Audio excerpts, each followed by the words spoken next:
more about your work. What do you guys, as immigration activists, hope to achieve in the legislature?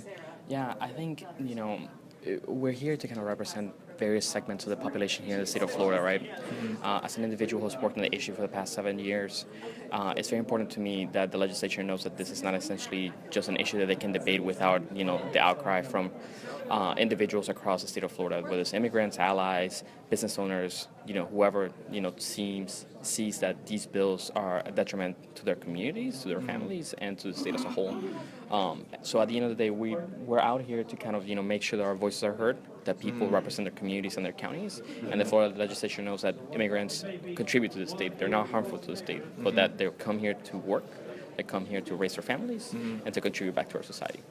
And can you explain some of these immigration bills that are being debated now that you guys are targeting? Absolutely. There's a number of bills that are being put forth in front of the legislature, and they're very troubling. One of the ones that we're out here waiting for is known as the Sanctuary City Bill. So right now, the state government is trying to force the hand of local and state governments to stop cooperating or stop providing any sort of assistance when it comes to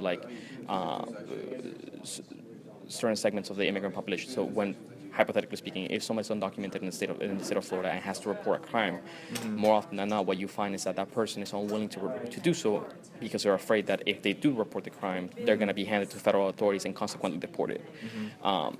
Sanctuary cities essentially provide a way for them to confide this type of information and collaborate with law enforcement. So by the state government to try to target and try to diminish this type of provisions is essentially undermining the trust built between law enforcement and immigrant communities at the very local level.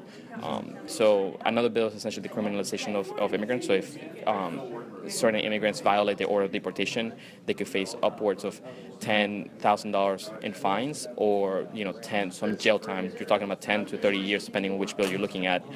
So it's very regrettable that the state is trying to inject the sentiment that's brewing at the national level, that's that's spreading xenophobia and it's spreading anti-immigrant rhetoric, and try to bring it to Florida, which is one of the most diverse and richest countries when it comes to immigrant heritage.